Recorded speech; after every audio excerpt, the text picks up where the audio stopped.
Welcome to Uncork Your Mind. I'm Debbie Gioquindo, the Hudson Valley Wine Goddess, and today I have a great guest who wrote a book I think will give everybody some chuckles. It's called A Wine Lover's Guide to Parenting, the Fine Art of Wine and Whine, W-H-I-N-E, Management. And let's get right to the podcast, and I'll see you on the other side. Uncork your mind, let ideas flow. Where great wine starts great conversations. Pour a glass, open your mind. This is Uncork Your Mind. Or maybe not. Okay. Well, with my internet problems today with the snow, I was starting to get worried there. Hi, welcome. Welcome to Uncork Your Mind. And today I have a glass of wine because I just shoveled 18 inches of snow and I have not had a heart attack yet. I better knock on wood. So I hope everybody here is, if you're listening or whatever, has a nice glass of wine. And I'm really excited to welcome Danielle Frank. She is the author of A Wine Lover's Guide to Parenting, the Fine Art of Wine and Whining Management. Now, this book, I have to tell you, after spending just one day with my son in Arizona when we having a family vacation, I thought it was great when I was reading it on the drive back to the East Coast. It's clever, bold, laughing out loud. I want to immediately buy this book for him and send it to him and his wife, but I don't quite know how my daughter-in-law will take that. But I want to welcome Danielle. And before we dive into everything, Danielle, can you just tell us a little bit about yourself and what prompted you to write the book? Well, first off, thanks for having me. I'm excited to be on here with you today on your great show. What prompted the book? I've always written. I've always been good at rhyming, and I always use, writing just on the side as like a creative outlet for me. And, I work in the wine and spirits industry. So coupled with all these things, I wrote this about 13 years ago. I was engaged to be married, and my fiance has kids from a previous marriage. So I was a bonus mom for many, many years. And ultimately, I realized he didn't want to have more kids. So I broke off the engagement. And, so some of it was sort of therapy for me to create this sort of, when faced with the potential that the path to motherhood wasn't going to be happening for me, I realized that, it doesn't mean the end of nurturing. And how can I nurture and foster my, that creative outlet? And how can I put that into something that could be meaningful and into, in this world of motherhood? At the same time, I was watching my niece and nephew, and they were young kids then, or adults now. And even though they were great kids, of course, every child has the propensity to whine. So I was watching them and they were whining about something. And I said, Aunt Danielle drinks wine. She doesn't listen to wine. So all pieces of the puzzle started to come together there. I've worked in the wine and spirits industry for over 20 years now. I'm dating myself. Spoiler alert, I'm not 21. I'm older. But yeah, all these things kind of came together as, I started thinking about, I don't drink wine, or I don't listen to wine, I drink wine. I was like, there's so many fun parallels to how you can talk about wine and teach about wine and relate it to raising kids. And, when you talk about raising kids, it's really just about human behavior, being kind, having manners, not being a bully. So it all just started to come together. So when was the aha moment for you when you thought parenting and wine and winemaking? I mean, that started it, right? And then I just started thinking like, a lot of it is relating words, like the word ferment. That's the process of turning sugar into alcohol in wine, in the wine production phase. And so I was thinking, sugar is something sweet, alcohol is something harsh. you don't want your kids turning into something sweet, into something harsh and being a bully. So I just started to think of parallels like that. And then there are some just play on word chapters, right? Like a decanter. You can't, decant, let them run you. Don't let your kids run all over you. So I started just to think about all the, key wine terminology. Of course, I was thinking about things that rhyme well, right? You won't find the word oneology in my book anywhere because that doesn't really rhyme well with anything. I was thinking about good rhyming words, but also things that people would want to know about, because every time I use wine terminology, I give the definition. So yeah, I started just thinking about, oh, look, what's this word? How can it relate to, human behavior? And then on the flip side, what human behavior do I want to teach, and how can I, whether it's parallel it to a wine term or even just rhyme it, with, a word like Bordeaux or Chablis or something like that, just where it can have a fun play on words. So how did you decide what wine concepts to match with each parenting lesson?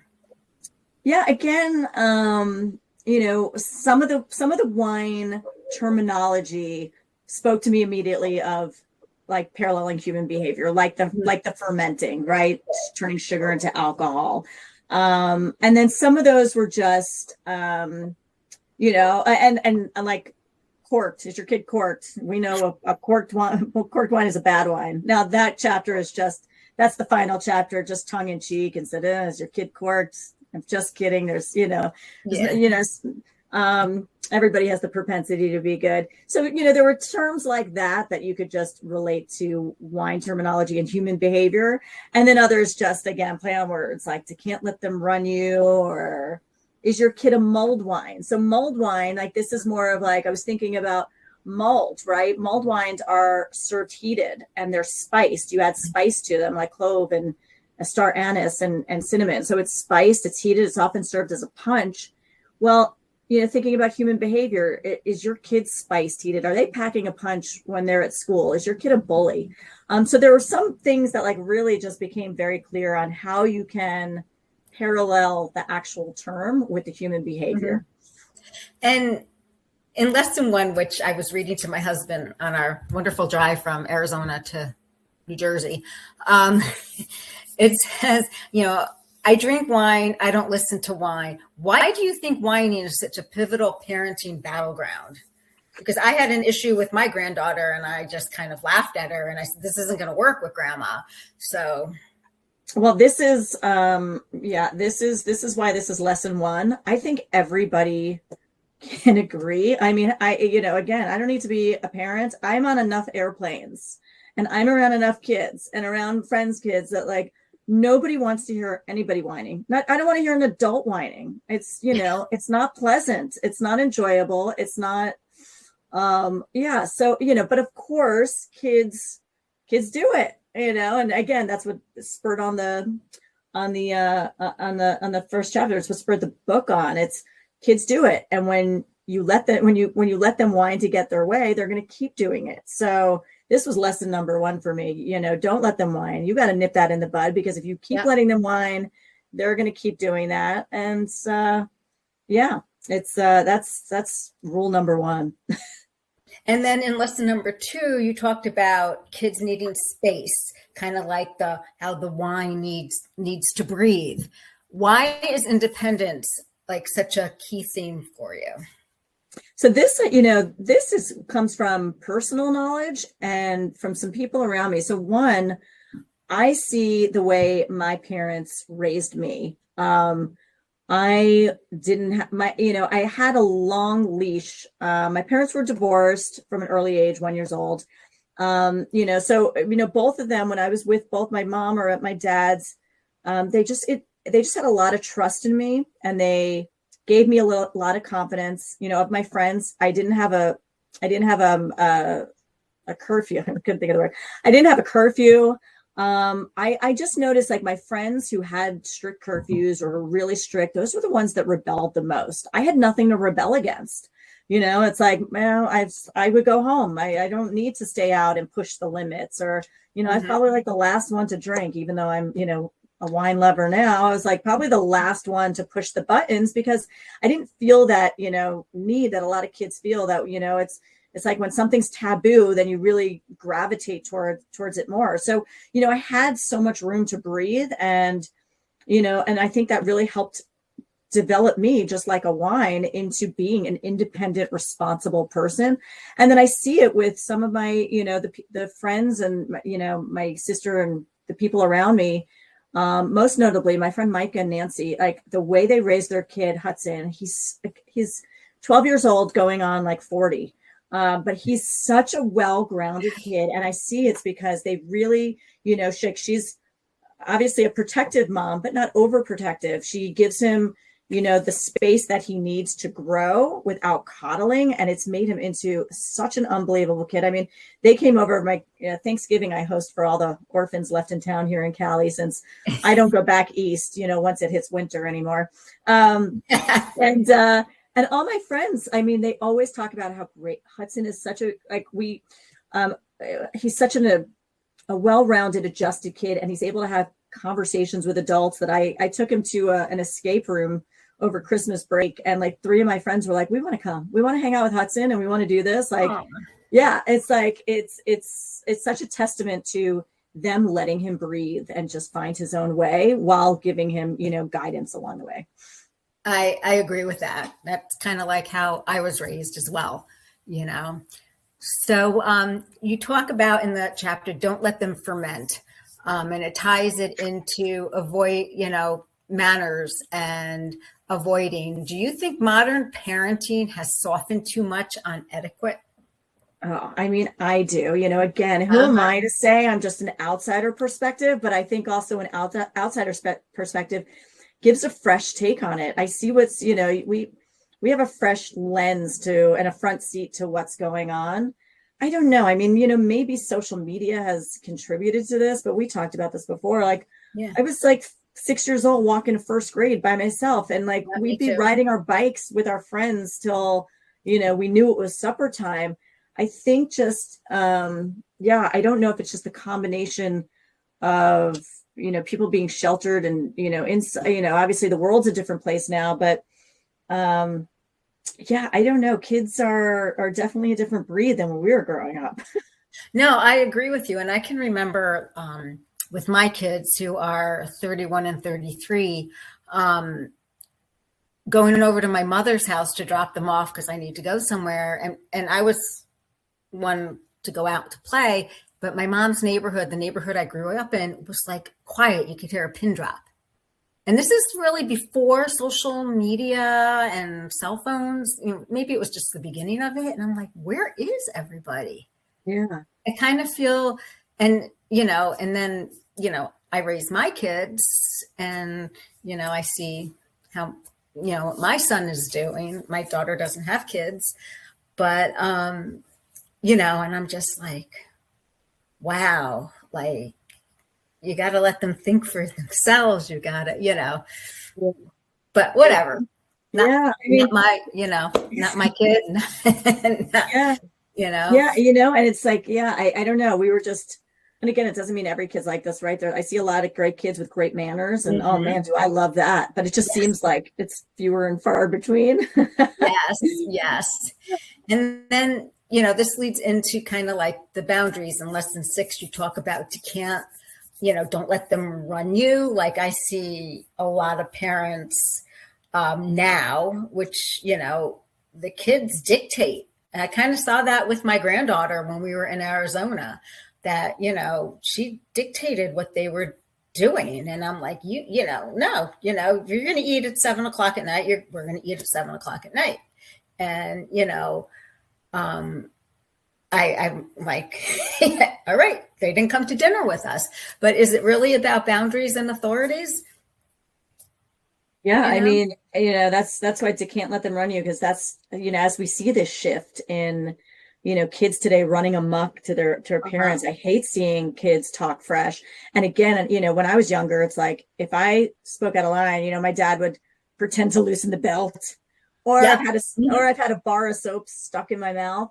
I think Especially these days, parents are probably a little, more gun shy about disciplining their kids. And I don't know, but that's why this book is also written like a children's book. It's meant to be when your kid's born. It's a lighthearted, it's a great baby shower gift, right? Yes. It's for the new parent. It's for, because the whole messaging here is, and again, this is partly like, because I'm not a mom, it was my contribution to try and help steer people to raise good humans. So it's all about learning these things when they're very young, because that's when they're most impressionable. So trying to just put that, little seed in parents' minds, like, don't let them run you. Otherwise, this is how it's going to be long term. If I could just still instill that sort of, lesson early on, then hopefully it makes parenting a little easier for them along the way. Yeah, I like that. Like if you're giving them everything, what happens when they're 17 and they want a car? Yeah, exactly. Like, yeah, you might be giving into like a little Matchbox car. I don't even know if they make Matchbox cars anymore. They do. My granddaughters. Yeah, like you might be giving into them, but like that's that constant. I mean, I see it with my niece and nephew and my niece. It's constant, like asking for stuff, and they've just said yes to everything. They don't stop. Yep. So now I want to get into the book. Can you have a copy of it with you? Can you show people the cover? Because I love it. It was. Oh, thank you. I enjoyed this book. I'm so glad you did. And it was just so much, and people, my kids that are raising kids, are raising them so different than how I raised them and how I was raised. Yeah. And that's the goal with this. It's universal behavior, right? It's universally teach your kid manners. It's universal to like, so even though all these generations are raising people differently, the messaging is meant to be the same. Like no matter what, year over year, you don't want your kid to be a bully. You don't want your kids to have bad manners. You don't want your kids to run all over you. So yeah, it's can I read a chapter? Yes, I was just going to ask you to read a chapter or two. I mean, I love the book. I think people, thank you. And I think it's great. Like you said, baby shower book. Yeah. Gift that with a little onesie. Done. Yep. So lesson 3, you don't want your kids to ferment. This is where I said, the fermentation process is turning sugar into alcohol. So you think of sugar sweet, alcohol is harsh and biting. So you don't want your kids to be harsh and biting. So manners are the key to it all. These lessons need to start even when they're small. Teach them this from day one before they start to crawl. You don't want your kid to be the sour grape in the bunch and turn into a spoiled brat that kids want to punch. When they start talking, make sure they know thank you and please, and to always say bless you when they hear someone sneeze. Please and thank you are an absolute must. Without that, your child's a total bust. There's nothing worse than a child who has behavior that is crude, because it'll continue as they're older and become someone who's rude. People don't take kindly to and aren't nice to those with attitude, because it's very off-putting and puts others in a bad mood, oftentimes causing confrontation and leads to a nasty feud. Wanting to put a little bit of poison in your child's food. Is that really how you want your kids to be viewed? Wouldn't you prefer that there's someone who's wooed? Without manners, they'll ferment and turn into someone harsh and biting. They may turn into a kid who's rude, obnoxious, and always fighting. So teach your kids some manners and to have some heart and soul. Without that, your kid may well turn into an a-hole. I think that's great. And it's kind of, kind of explaining you want your kid to be liked and, all around. I want to go also into like each chapter you have a couple of, wine terminology, and you explain the terminology at the bottom of the page. So how should somebody say, that's getting this book gifted to them and they don't know as much about wine, and how would you suggest that they read the chapter? Should they read the definition of the wines before they go and read the chapter, or read the chapter and then the definitions of the terminology that is in that chapter? I mean, I use, every time I use the term in the chapter, the definition is all on the left-hand side at the bottom. So that was the other goal with this book as well, is someone who's worked in the wine and spirits industry for so long. I love teaching people about wine in an approachable way. right? I mean, working in the wine industry, it doesn't mean, we're the sole experts. When I go to dinner with friends and the wine list comes and they just pass it to me, it's like, oh, I'm not, just because I work in the industry, wine is meant to be fun and enjoyed by everybody. And it's subjective too. What I like, you may not like, and vice versa. So I love the idea of educating people in a fun, easy way about wine and wine terminology. I mean, I think, it's fun to, you could just read the chapter through and, and then read the definitions and then read it again. Some of them, it's just rhyming, right? Ensure your child is soft, even bodied like a Merlot, not rough and tough that others want to deal them a nasty blow. So, there it's just using the Merlot term, but, then you can look at so it's not necessary to know the style of Merlot. And it's fun to just do it both ways. Read the definition, then read the chapter, then read the definition again. And at the end of the book, there's a basic understanding of how wine is made. So it's great for anybody that just wants to understand how wine is made. Yeah, I think it gives a good basic understanding of wine as from an educational standpoint too, that people will understand wine a little bit better. Yeah. What they're pulling off the shelf in the liquor store to bring home or to girls' night or what have you. So here's each stage of parenting. If there was a wine to go with each stage, what wine would go with toddlers, teenagers, and empty nesters? Okay. Toddlers, I mean, break out the bubbly, right? You just birthed, you just birthed a baby, and well, I don't know. I'd say obviously you just birthed the baby, hop some bubbles, but then you might have to go straight to a bold Cabernet because you've got a long journey ahead of you.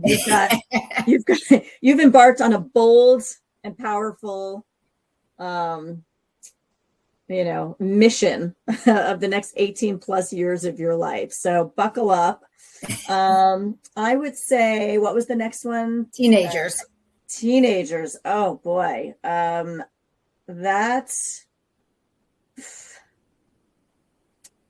is something that, requires patience. So I was something that's long and aged. There again could be a cab, but that might be better as the cab because a cab has, it takes years to rest and age. And yeah, I think now I'm using cab again. Let's go to the next one. What's that? Okay, empty nesters. Empty nesters. Well, then you should go back to the bubbly. Congratulations. Or just a nice, I love a good Chablis, white, light. It feels a weight has been lifted off of you. The kids are out of the house. Absolutely. Yeah. Absolutely. Well, we're coming to, I don't want to keep you all day because you still have your day ahead of you. I've got my evening ahead of me. So the book has been great. I want to, before I wrap it up, any parent that's listening tonight or today, whenever you may be listening to this or watching it, pour yourself a glass and what would you want them to think about as they take their first sip?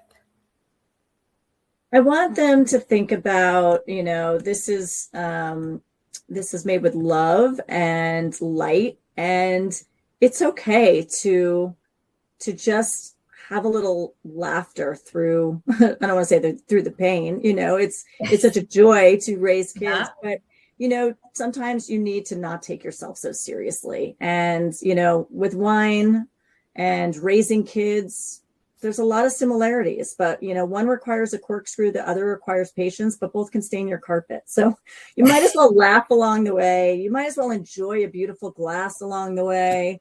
It's just it's an homage to everybody out there, seen through a different lens of humor and appreciation, and appreciate the humor in it, and let yourself enjoy and laugh.